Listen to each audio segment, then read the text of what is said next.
Hello student, मैं अजीत स्वागत करता हूं आपके अपने यूट्यूब चैनल AKS नॉलेज गुरुजी पर।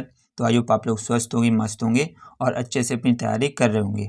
तो आज मैं कराऊंगा आपको ये क्लास 9th का एक चैप्टर है पेस्टी, क्षेत्रफल और आयतन। ठीक है, इसको मैं सबसे पहले शुरू कर रहा हूँ घनाभ से। तो इसमें जो घनाभ होता है, घनाभ कुछ इस प्रकार से होता है। घनाभ में तीन चीज़ें होती हैं। एक लंबाई जिसको लिखते हैं एल से, ये वाली जो है ये है घनाभ की लंबाई जिसको एल से लिखते हैं। ये है घनाभ की चौड़ाई जिसको लिखते हैं बी से, स्मॉल बी से। और ये है घनाभ की ऊंचाई जिसको लिखते हैं एच से। यानी कि जो एल है वो हो गया घनाभ की लंबाई, बी हो गया घनाभ की चौड़ाई और एच हो गया घनाभ की ऊंचाई। ठीक है, तो सबसे पहले घनाभ के लिए जो इम्पोर्टेंट सूत्र हैं उनको देखते हैं। पहला सूत्र क्या है? घनाभ का पृष्ठीय क्षेत्रफल।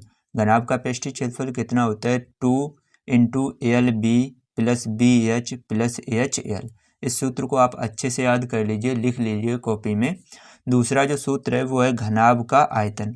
घनाभ का आयतन होता है लंबाई गुणे चौड़ाई गुणे ऊंचाई, यानी LBH। ठीक है, और एक जो लास्ट सूत्र है घनाभ के लिए वो है घनाभ के विकर्ण की लंबाई। घनाभ के विकर्ण की जो लंबाई होती है वो होती है √L² plus B² plus H²। और घनाभ का विकर्ण होता कौन सा है?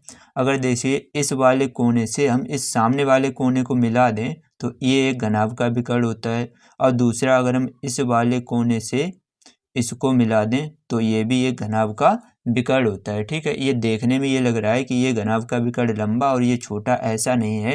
ये 3D चित्र होता है। इसमें क्या होता है, दोनों विकर्ण जो होते हैं वो आपस में बराबर ही होते हैं। तो घनाभ के विकर्ण की लंबाई क्या होती है? √L² plus B² plus H²। इसके बाद हम देखते हैं जो घन के सूत्र होते हैं उनको।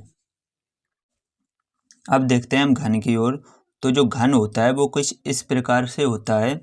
ये एक प्रकार का घनाभ ही है जिसमें लंबाई, चौड़ाई और ऊंचाई तीनों आपस में कैसी होती हैं? बराबर होती हैं। ठीक है, तो इसमें लंबाई और चौड़ाई और ऊंचाई बराबर होने के कारण इसकी भुजा को हम लोग या भुजा या फिर कोर कहने लगते हैं। भुजा या फिर क्या कहने लगते हैं? कोर।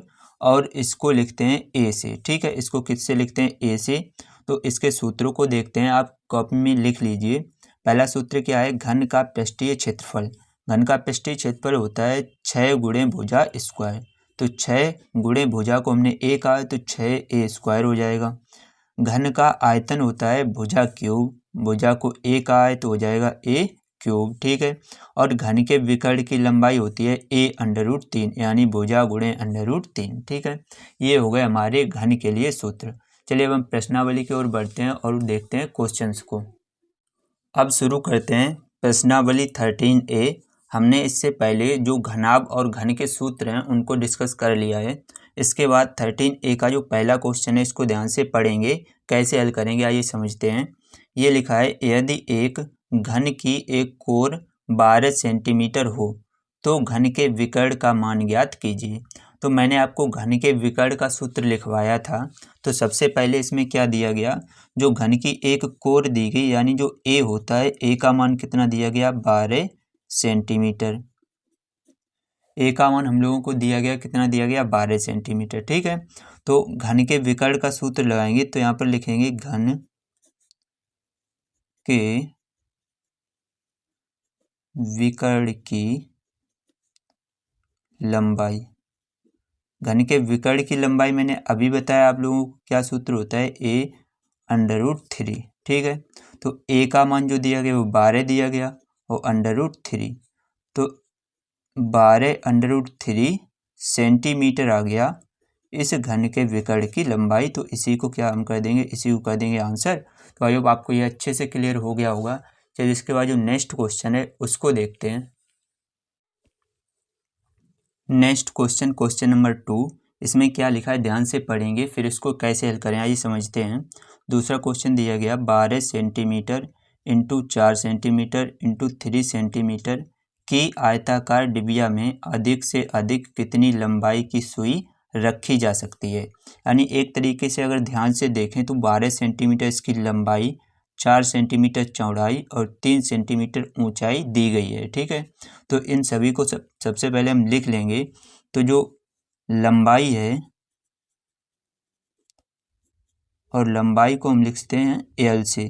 तो लंबाई जो एल का मान दिया गया वो है 12 सेंटीमीटर। उसके बाद चौड़ाई को लिखते हैं हम स्मॉल बी से, और स्मॉल बी का मान दिया गया 4 सेंटीमीटर। सेम ऐसे ही जो ऊंचाई होती है, ऊंचाई को हम स्मॉल एच से लिखते हैं और एच का मान दिया गया 3 सेंटीमीटर। तो जो एक डबिया है उसकी जो लंबाई है वो 12 सेंटीमीटर, चौड़ाई 4 सेंटीमीटर और ऊंचाई 3 सेंटीमीटर है। तो ये पूछा गया कि उस डिबिया में अधिक से अधिक कितनी लंबाई की सुई रखी जा सकती है। तो डबिया में हम विकर्ण के बराबर सुई रख सकते हैं। सबसे बड़ी जो सुई रखी जा सकती है उसमें विकर्ण के परिताए रखेंगे। तो विकर्ण की लंबाई हमें एक तरीके से पूछी गई है। तो ये एक तरीके से लंबाई, चौड़ाई और ऊंचाई दी गई। तो ये घनाभ है, तो घनाभ ये लिखेंगे आयताकार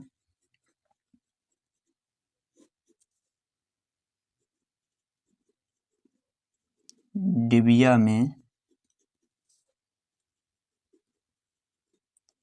अधिक से अधिक